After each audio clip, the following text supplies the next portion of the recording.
President Kibaki says in his statement that the legal provisions under which the Prime Minister acted do not confer him the authority to suspend or cause any minister to vacate office. The President categorically states that both Ruto and Ongeri are thus still ministers and will remain in office. President Kibaki says this position should not be misconstrued as undermining the ongoing war against corruption. The President's statement came just hours after Raila announced the suspension of the two ministers. I am hereby suspending with immediate effect the following ministers for a period of 3 months.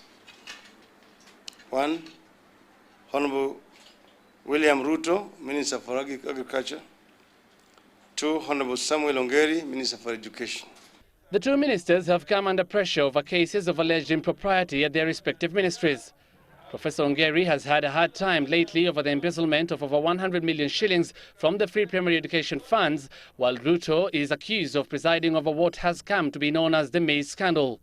I am taking this action because two recent investigations, the forensic audit by the PricewaterhouseCoopers on the maize scandal and the report of the Internal Auditor General on free primary education, have laid credible foundations for the two ministers to be investigated.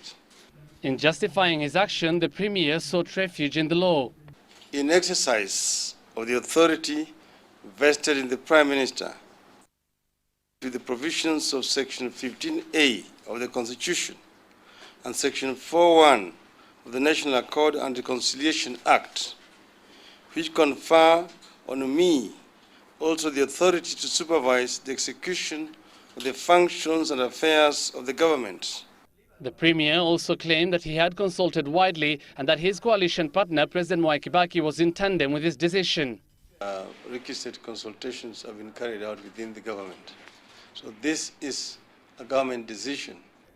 Commenting on the plight of Special Programs Minister Naomi Shaban, Raila said no report had specifically mentioned her, even though her Permanent Secretary Ali Dawood stepped aside yesterday, having been implicated.